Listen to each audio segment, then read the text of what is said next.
Sejam muito bem-vindos a mais um episódio do nosso podcast Entre Mundos, a nossa reunião de amigos onde a gente compartilha os estudos logosóficos.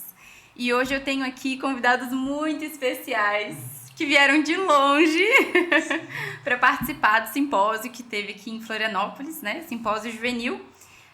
Vou apresentar rapidamente vocês da parte profissional, né? E já partimos para o nosso intercâmbio. O Vinícius Chacon é engenheiro, trabalha com marketing e tecnologia. A Luísa Dalla Rosa, arquiteta e urbanista. E Francisco Salazar, profissional de montanha, instrutor de esqui e guia trekking. É isso, né? Sim, é isso. Muito obrigada, queridos, a estarem aqui. É muito especial a presença de vocês. E vamos lá, nós tivemos um simpósio muito profundo, interessante, que dá uma sensação que a gente queria que a humanidade estivesse aqui, né? Presente nos estudos que nós tivemos.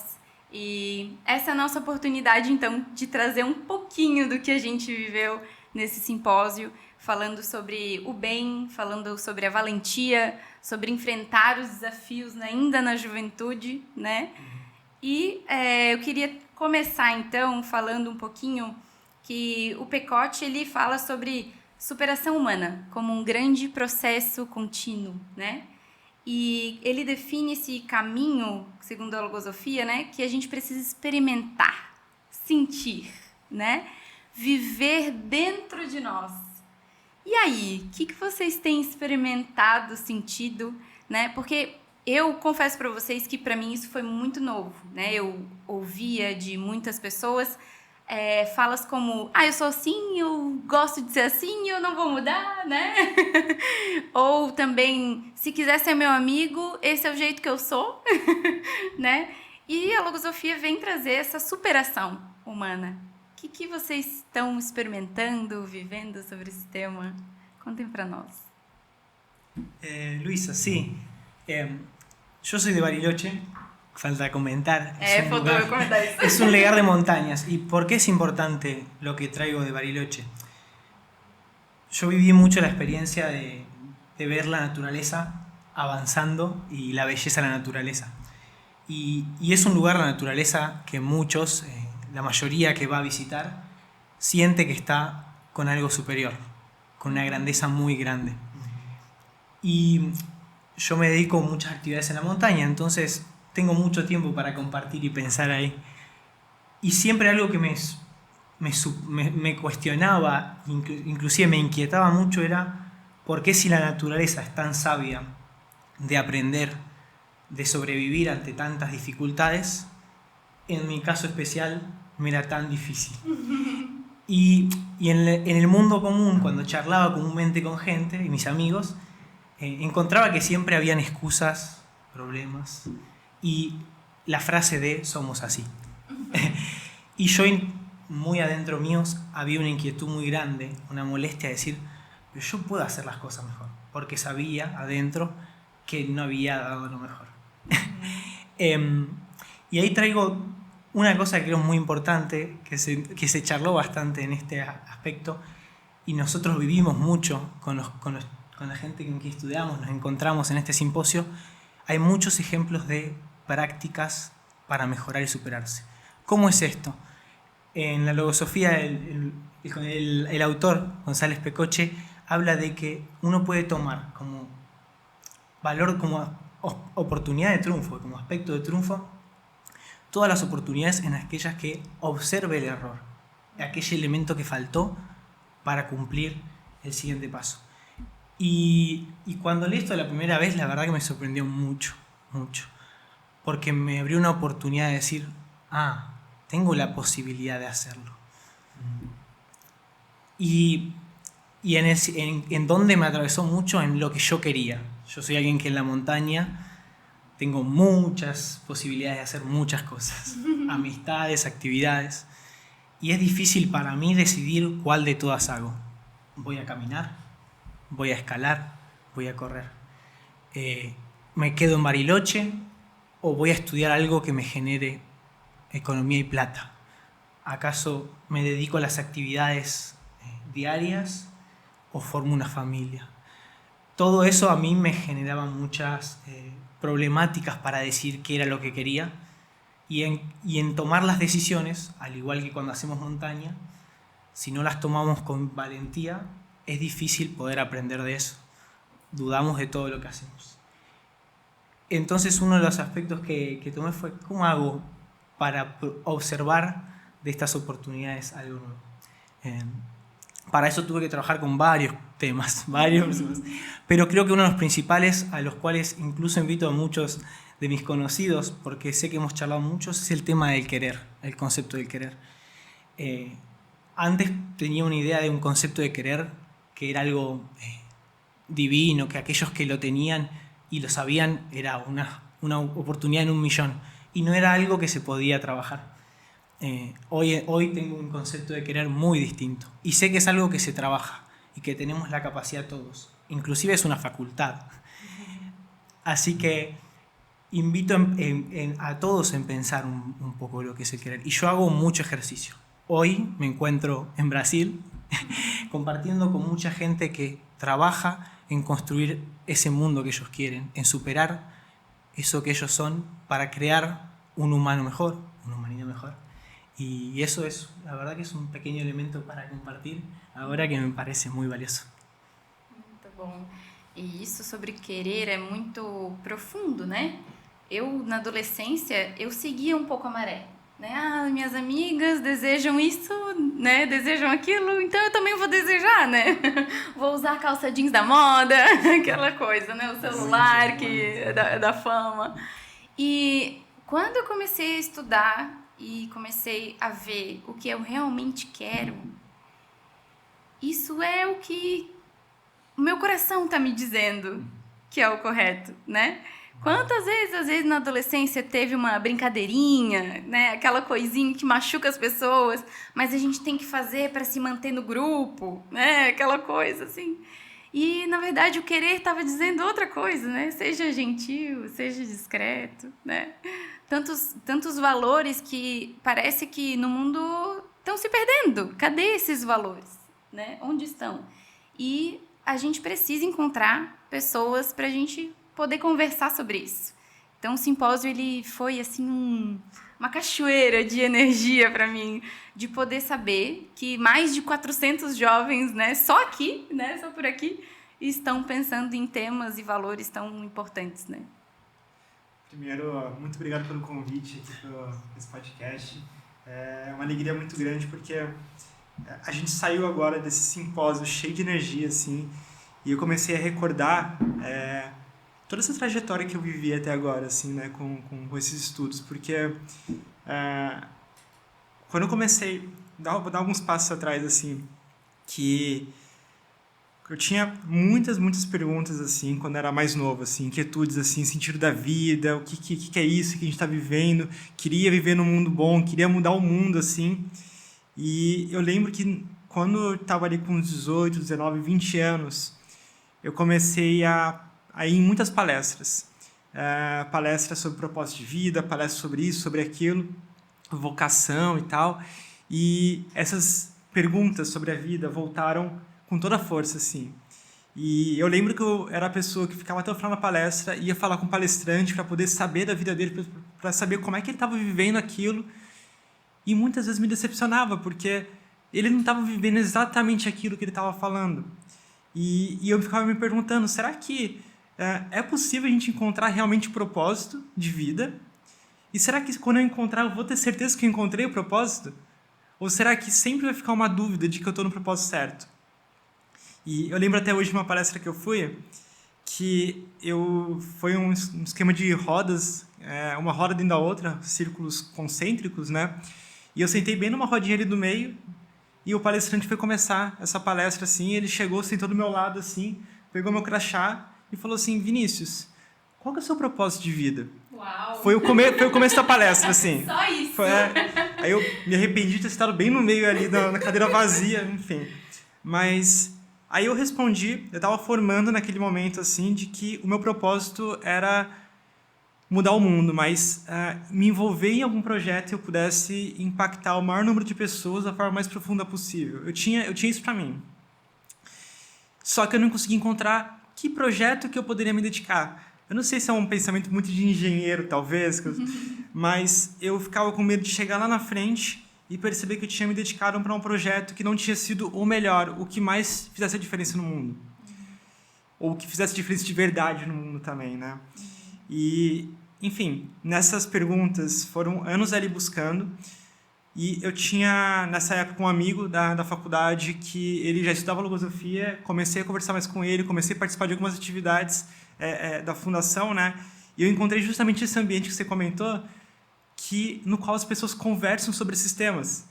E aí era um negócio que, às vezes, saía com os amigos para um barzinho, para algo assim, eu não conseguia conversar com ninguém sobre isso. Eu me sentia, tipo, tolhido, assim. Não parece que tolhe. Não tinha isso, né? E aí eu lembro que eu fui para a fundação e o que ficou é um lugar que as pessoas falam sobre isso. E aí que foi o início do meu processo de começar a estudar, né? Eu lembro que eu cheguei com esse propósito de quero mudar o mundo e eu percebi algo que eu não tinha notado ainda, de que para realmente mudar profundamente o mundo, que boa parte disso muda pela educação, pela parte psicológica, né? Que a gente precisa mudar profundamente. Só que para fazer isso nos outros eu tinha que mudar em mim mesmo primeiro. Eu tinha que enfrentar os meus medos, minhas dificuldades, para que eu conseguisse ser melhor assim. E sendo melhor, eu entendesse esse caminho da mudança para também ajudar os demais a seguir nesse caminho.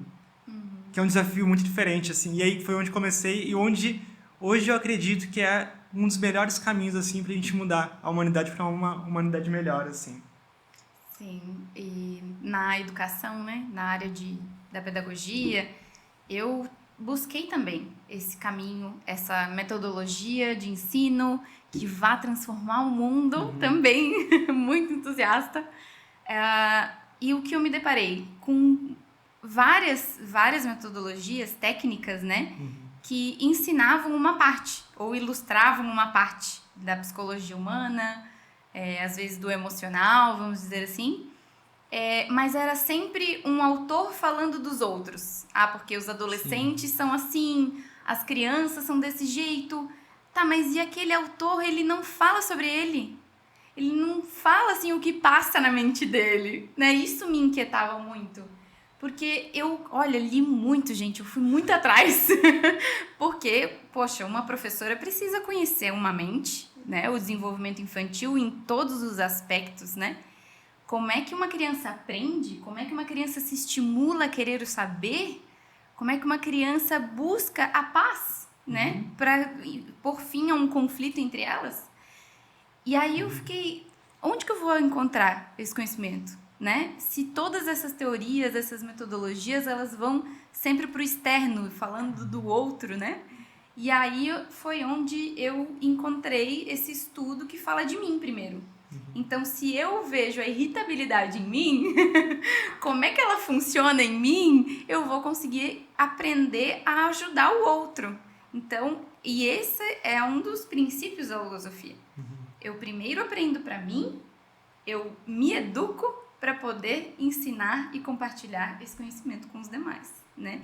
E ainda que esse mundo interno é diferente no outro, né? Então, tem coisas que eu estimulo o outro. Eu falo, o meu caminho foi desse jeito, né? E aí ele vai encontrando por si, né, esse caminho da superação, que é o que a gente estava falando, né? Mas então, e o destino? Ele muda quando eu conheço esse destino, esse caminho da superação? Oi, então, eu sou Luísa. Eu vim de Porto Alegre, não tão longe. Muito feliz com essa oportunidade de estar aqui. Eu acompanho o podcast, gosto muito, me identifico muito com o que vocês trazem. E falando um pouco dessa questão da humanidade, de destino, né? Fiquei recordando agora que o Vinícius estava manifestando que como foi o meu interesse pela logosofia, né? E eu recordo, assim, que eu era uma jovem, adolescente, ainda sou jovem, né? Na minha época da adolescência, que em passar nesse processo de finalização do colégio e escolher uma profissão e começar, né, escolher um curso para fazer o vestibular e começar essa vida profissional, eu me deparei com muitas inquietudes sobre a vida, muitas perguntas, né? Qual é o sentido da vida, né? Eu me perguntava por que eu tenho que escolher uma profissão,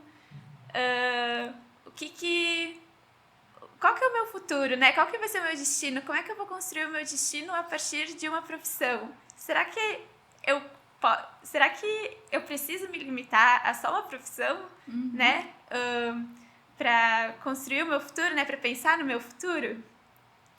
E eu recordo, assim, de pensar muito sobre isso, assim, de me questionar, tá, então agora a minha vida vai ser assim, eu vou sair do colégio, vou fazer o vestibular, vou entrar para a faculdade, aí depois eu me formo, depois então eu começo a trabalhar, né? Começo a me constituir profissionalmente ali, vou ser uma adulta, vou constituir uma família, vou, então, depois de um momento, parar de trabalhar, vou envelhecer, e aí? E aí, né? E aí? E eu recordo, assim, de fazer a imagem, assim, de eu mais velha, né? Depois de ter vivido toda a minha vida, olhar pra trás e ficar pensando assim, tá, a vida foi só isso, né? Sim. Cadê o algo a mais da vida, né?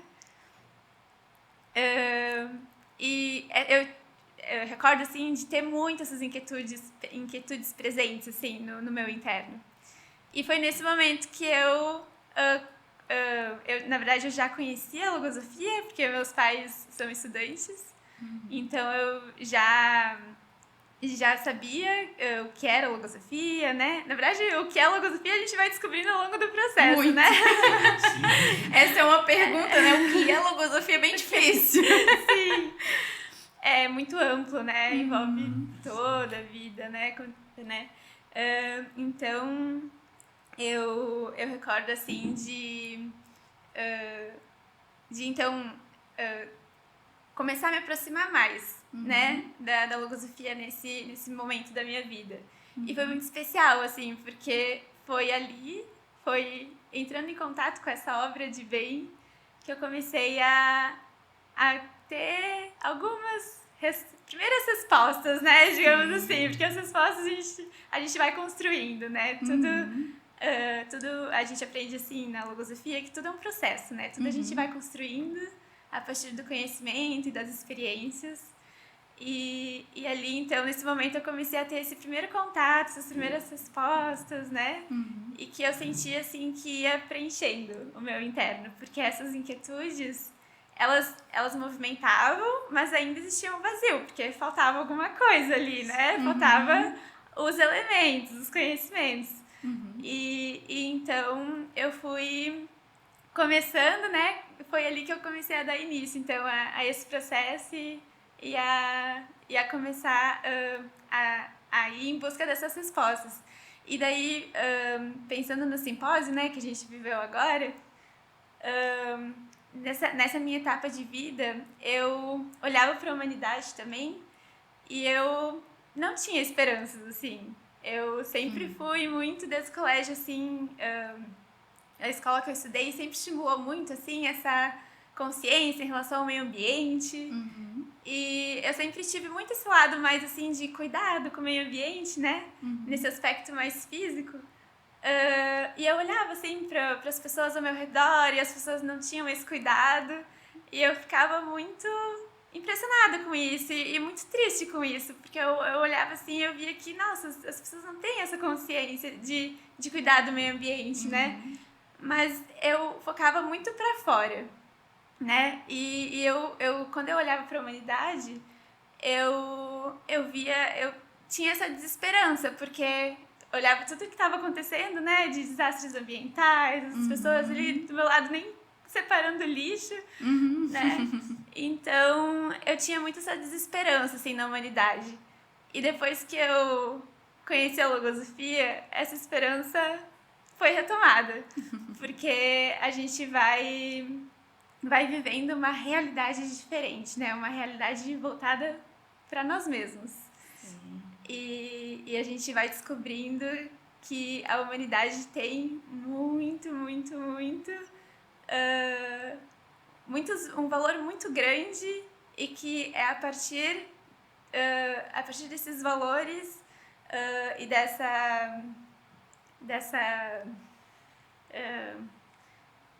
desse olhar para o mundo interno, né, desses valores humanos que a gente vai aprendendo a fortificar dentro de nós, a conhecer e a fortificar dentro de nós, que a gente vai, então, a partir de nós mesmos, colaborando para uma humanidade melhor. Né? Então, eu fui descobrindo essa resposta, que eu não ia... eu poderia, sim, contribuir para uma humanidade melhor a partir da minha profissão, mas que o maior de tudo isso estava em eu contribuir para a humanidade a partir de mim mesma, a partir do meu... da minha própria evolução, né, como ser humano. Sim. E então, né, voltar a ter essa esperança na humanidade, participar de um simpósio como esse que a gente participou agora e ver tantos jovens, né, a gente estava em 400 jovens, 300, 400 jovens aqui, e ver todos esses jovens assim engajados nesse propósito de evoluir, de se melhorar, de ser um ser humano melhor. Isso é o que dá esperança, assim, na humanidade, né? E algo que sempre me inquietou é por que as crianças gostam muito de borboleta. Toda criança gosta ou tem um momento na infância que fica, assim, olhando, observando, quer pegar na mão as borboletas. E aí eu fiquei pensando nesse processo que a borboleta passa, né, de transformação. Então, até Aristóteles trouxe sobre isso, né? Os grandes pensadores, eles pensavam, né? Algo que hoje na humanidade está difícil. Mas a lagarta, ela tem a potência da borboleta, né? Ela já tem nela esse potencial de transformação, né? E o ser humano, será que ele tem também? Eu tenho comprovado em mim que a gente tem esse potencial. Eu não sou paciente, mas eu tenho a potência. Eu tenho a potência de ser paciente, né? De criar esse potencial em mim, né? E isso me vislumbra muito, né? É algo também que me chama muita atenção na bibliografia logosófica, que é o saber é a razão da existência do ser humano na Terra. Eu achava que era para ser feliz. Vocês não achavam que era ser feliz? Nossa, como assim o saber, né? E que saber, que tipo de saber é esse? Que é a razão da existência do homem, né? Então, que interessante, né? E como a vida ela se torna mais profunda quando a gente desperta para isso, né? Mas como nem tudo é flores, quais são os desafios que vocês vivem para conseguir desfrutar dessas superações, né? Porque é algo que todo mundo que conhece um estudante de logosofia acha que a gente é perfeito, né? Ou acha que a nossa vida não tem problemas, que a gente tá aqui falando de coisas tão maravilhosas, né? Então eles não têm problemas, né? E aí, o que vocês vivem para ter na prática um conhecimento a mais, para ter na prática essa experiência mais profunda sobre a vida? O que vocês têm vivido de lutas que podem compartilhar, não para se reclamar, né? Mas para trazer como um suporte, um apoio, né? Para quem também está buscando isso. Vou trazer aqui do meu lado que eu acho que nessa superação que a gente vive aqui, né? Muito disso a gente está conhecendo quem a gente é de verdade, assim. Porque, um exemplo bem claro, a gente estava aqui no simpósio, são várias plenárias, reuniões sobre esses temas todos que a gente vai estudando, né? Só que, por mais interessante que são esses temas, as preocupações do trabalho externas vêm à mente. Então, internamente, a minha realidade participando foi, enquanto eu participava, eu ficava atento ao que estava na minha mente, percebia essas preocupações aparecendo e eu tinha que tirar elas. Elas voltavam, tiravam. E isso é uma luta porque eu sabia da relevância que tem isso aqui para a minha vida e para o futuro, né? E eu sei que as outras preocupações não são coisas triviais, assim, não são coisas que posso ignorar. Mas não é um momento para elas. Não é um momento de se preocupar com elas.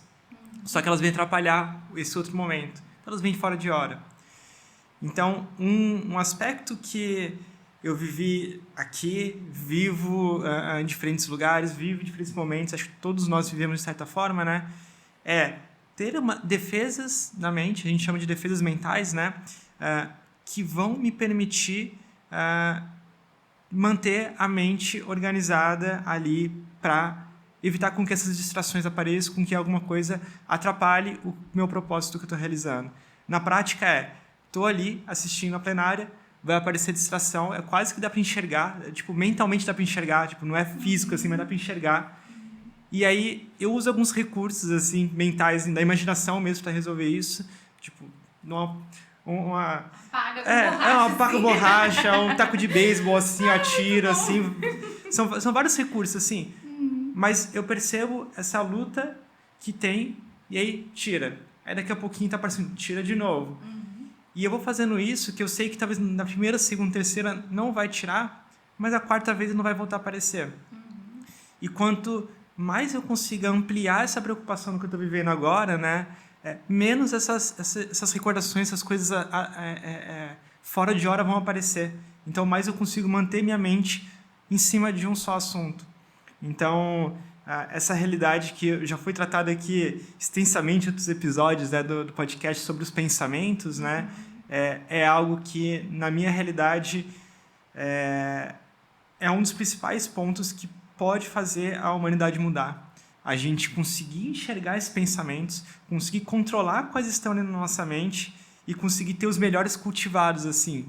E a gente perceber que, por exemplo, uma preocupação que apareça, um pensamento ruim que apareça fora de hora, não sou eu que estou pensando. Aquilo ali é um pensamento que está na minha mente, porque minha mente ainda não está num grau de perfeição como eu gostaria, e eu preciso trabalhar aquilo e eu tenho condição de fortalecer para trabalhar e me defender daquilo. Então, observar essa realidade da mente assim foi uma das primeiras coisas que eu vivi na logosofia, assim, que me deu uma alegria muito grande, assim, de estar realmente resolvendo. Eu tenho dificuldade hoje, assim, de recordar como é que era viver sem isso, assim. É muito doido, tipo, como é que é viver sem conseguir enxergar exatamente o que está na mente, assim. E, para finalizar, assim, por exemplo, conforme a gente vai estudando, né, a gente vai fazendo muitas descobertas, assim. Então, é como se tivesse a mente fosse tipo um salão gigante e a gente vai aos pouquinhos acendendo algumas luzes. Então, a gente começa a ver o que está acontecendo ali naqueles espaços. E comecei a acender a luz da parte dos pensamentos lá no início, quando eu comecei a estudar. Tem 7 anos já que eu comecei a acender essas luzes, assim. E chegou um momento, assim, que eu já acendi boa parte das luzes, assim, pelo menos consegui enxergar alguns mecanismos da mente. Mas, recentemente, não tem nenhum ano, eu comecei a acender a luz de um ponto que eu já tinha tentado estudar, não tinha conseguido ainda compreender tão bem, e eu comecei agora a entender melhor, que é toda a parte das emoções e do nosso sistema sensível, assim, sabe? Então, por exemplo, a faculdade de amar que a gente tem, assim, como é que funciona o amor? Como é que eu consigo cultivar um sentimento de amor? Como é que eu cultivo um sentimento de amizade? Como fazer o amor não morrer, né? Exato. Por exemplo, tem um dos mecanismos, que foi o que estava exercitando recentemente, que é o seguinte: quando a gente está num relacionamento é realmente com namorar, casal, exato. As situações que a gente vive, ou vai ser uma situação que é grata, que tipo gera uma emoção, que a gente sente felicidade pelo outro, tipo, traz uma emoção positiva, e também tem aquelas que não são boas, assim, que tipo, sei lá, a pessoa fala alguma coisa que aquilo ali me incomoda por qualquer motivo, tipo, às vezes é interno mesmo, assim, intolerância, e aquilo vai me incomodar. Tá? E aí? Então, são duas coisas que vão acontecer. Então, sempre que me incomodar, aquele sentimento vai diminuir, eu vou deixar aquele sentimento diminuir. Tipo, não pode ser assim, senão qualquer coisinha vai diminuir um sentimento que é tão importante. Então, o movimento, um dos últimos que eu estava estudando, que para mim fez muito sentido, que é o da Faculdade de Amar, né? Tá até no livro Logosofia, Ciência e Método, para quem quiser depois consultar, é que nos casos em que ocorra ali essas desavenças, esses atritos, assim, as chispas, né? Eu preciso proteger esse sentimento e elevar ele sobre essas coisas que estão incomodando. Porque eu não posso deixar ele se manchar com isso. Se eu deixar manchar, eu vou matando um sentimento que é tão importante. Então, tipo, Só que há um ano eu nem imaginava isso, assim. Então, tipo, eu deixava um sentimento de amor se machucar por coisas bobas, assim. Agora eu consigo, quando acontece isso, não é sempre, mas eu consigo elevar e proteger. E isso muda tudo, assim, sabe? E, tipo, eu não consigo imaginar como é que seria viver sem isso de novo, sabe? Então é muito assim. Como em todos os temas, esse conhecimento de si mesmo, ele é um diferencial que muda vidas mesmo, né? Eu também vivo essa experiência e vejo assim que antes de eu despertar para essa minha responsabilidade no relacionamento, né? Que é uma responsabilidade que se amplia quando você realmente estuda sobre isso. Eu achava assim, tudo era muito frágil. Ah, ele falou desse jeito comigo, vou repensar esse relacionamento, né? E é como a humanidade vem se movendo. Eu vejo muitos casais, assim, muito próximos a mim, que qualquer coisinha, qualquer deficiência, nossa, não, acho que não é mais pra mim, né? Casamentos, né, se desfazendo muito, né? Por essa falta de empatia, essa falta de compreensão do outro, ou essa falta de tolerância, né? De perceber que, poxa, o outro tem suas deficiências, né? Tem suas dificuldades ali, mas eu também tenho as minhas. Então, assim, o que eu posso fazer para ajudar ele, né? Se eu tenho uma aptidão, eu posso fazer por ele, já que é tão difícil para ele, né? Assim, arrumar cama. Não é motivo para briga, não pode ser. É algo tão superficial, tão material, né? Que não pode. Então, se eu tenho mais aptidão, então deixa, eu faço essa parte, né? E o outro vai fazer bem melhor a dele quando perceber que eu tô ajudando ele na parte mais difícil para ele, né? Então, são tantas coisas que faz permanecer a paz, faz permanecer o amor, né? Essas virtudes que a gente tanto tá buscando, mas só reclamando, né? Ah, não, que tá faltando muito nele. Assim, foi um divisor de águas para mim. Eu não lembro qual que é o livro que fala dos 90%, que o ser humano sempre busca os 90% dos outros e quer só dar 10% dele, assim, né? Eu acho que tá na introdução ao conhecimento logosófico. Assim, olha só como eu trouxe água pra vocês, né? E não enxerga nada do que o outro faz por ele, né? Gente, eu me identifiquei, quando eu assim, assumi esse pensamento, a minha vida melhorou. Assim, eu fiquei grata aos meus familiares por tudo que eles já me ofereceram. E isso, assim, não tem palavras. São coisas na vida que a gente não tem nem palavras, assim. É algo que realmente muda o coração, né? É isso, inexorável, né? Sem palavras para essas experiências. Mas então, e algo que é muito importante também na metodologia, né? Quando a gente vai estudar as disciplinas, o curso de iniciação logosófica fala bastante sobre isso, é sobre o crer e o saber. Então, a logosofia tem um método, ela tem os seus princípios, tem objetivos, mas não é para crer neles, né? Você tem que experimentar na vida, tem que colocar em prova no teu dia a dia, né? Então o saber é realmente a razão da existência do ser humano? Por quê? Né? Eu sinto isso? Como que eu comprovo? Existem pensamentos? Onde estão? Né? Eu tenho que experimentar. O que vocês têm vivido sobre esse conceito de crer, de saber? Me gustaría sumar un poco en esta idea. Pensaba que la experiencia que tengo tiene que ver mucho con el destino y con las luchas que uno tiene. Me acuerdo que cuando apareció la frase, parafraseando, no es la frase exacta de logosofía, pero que uno es autor de su destino, ¿no? Que uno es dueño y protagonista de su vida, aparecieron todos los temores.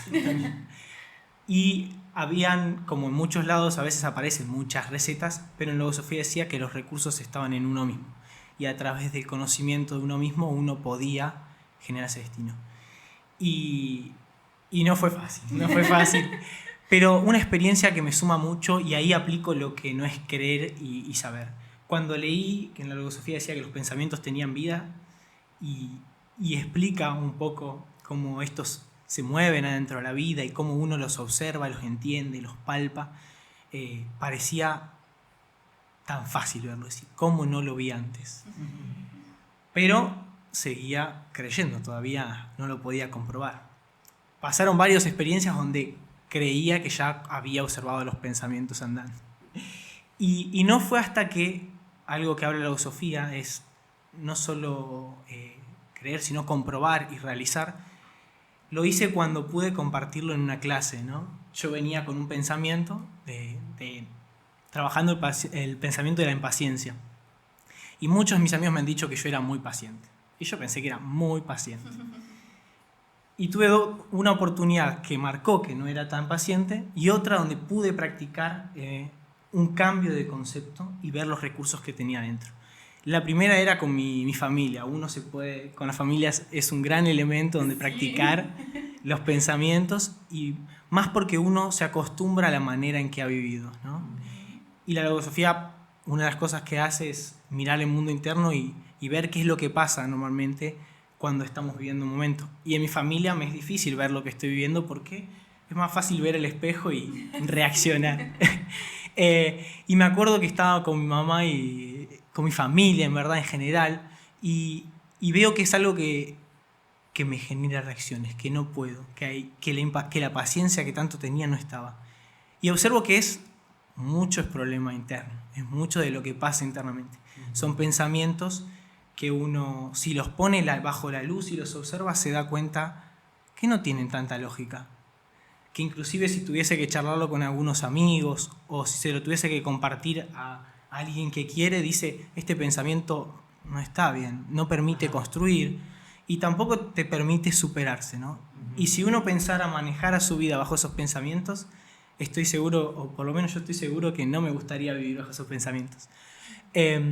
Entonces empecé a observar, dije, ¿cómo es que este pensamiento acá, que en mi vida común me dicen soy muy paciente, por ende no lo observo más, pero acá lo voy a observar en esta experiencia? Y cuando me terminé dando cuenta de que podía cambiar ese destino y de la importancia de hacer un método para observarlo, empecé a observar qué era lo que me reaccionaba, qué pasaba cuando me llegaba esos momentos de impaciencia. Normalmente eran creencias que tenía en mente sobre algo, un prejuicio, y era más que nada mucho ruido. Y una de las cosas más grandes, que era un concepto muy importante, era la falta de voluntad por vencer esas luchas, por esos cambios, ¿no? Ir con valor hacia esas luchas. Normalmente en nuestras familias estamos acostumbrados a muchos procesos repetitivos sin mucho cambio. Y a veces uno pierde la valentía y la voluntad. Pero existen todos los elementos internos. Y acá en esta experiencia creo que fue tan grande. Yo di una clase de esquí con un chico que costaba mucho ser paciente. Él se ponía los esquíes y quería ya ir. Y como toda la vida, los procesos van de a poco, ¿no? Hay que ponerse el esquí, hay que ver cómo se mueve, cómo se siente uno. Hay que probar, pero lo más importante de todo es recordar que estamos aprendiendo. Y la importancia de que uno va a aprender ahí.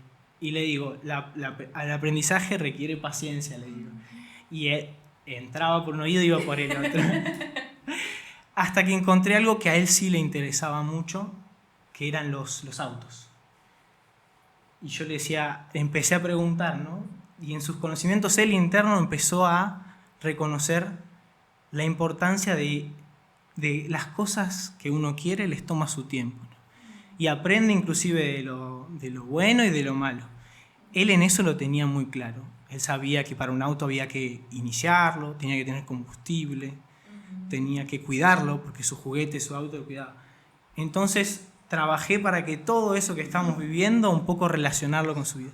Fue increíble cuando el chico frenó en un momento y naturalmente él empezó a reconocer, porque le charlé también sobre estos pensamientos, le digo, acá te voy a compartir algo que es muy importante, le digo, capaz no entiendas o no, pero le digo, hay un pensamiento acá chiquitito que nos quiere hacer apurar, que nos impacienta, que no nos hace ver esto. Y es como cuando arranca muy rápido el auto y se te va de las manos, le digo, y a veces está bueno agarrar, disfrutarlo, estarlo quieto, verlo quieto. Y ahí fue cuando le dije a él, haz esto. Y el proceso, sorprendentemente, ahí vi que uno puede cambiar el destino. Y ese chico cambió el destino en pocos minutos vio algo que yo no había visto hace mucho. Queridos, eu tinha mais uma pergunta, mas eu vou deixar para o próximo episódio de quando vocês vierem. Tá? Fica já o convite para um próximo episódio. Muito obrigada pela presença de vocês. Acho que esse episódio traz um pouquinho, né, do que a gente viveu no simpósio. E é isso. Se você gostou, a gente tem muito mais episódios do Entre Mundos e agora a gente está de casa nova, né? Estamos agora filmando na sede de Florianópolis. E se você conhece a Fundação Logosófica, se ainda não conhece também, venha nos visitar, venha conhecer a sede daqui de Floripa. Temos também o nosso Instagram, fl.floripa, para você conhecer. Lá a gente divulga todos os nossos eventos. Temos também o site nacional, logosofia.org.br. Lá você pode baixar todos os livros, temos artigos de vários estudantes também, né, que trazem seus estudos e também os artigos, conferências do autor da Logosofia, Carlos Bernardo Gonzalez Pecotti. Ficamos por aqui, muito obrigada. Obrigada. Prazer aqui.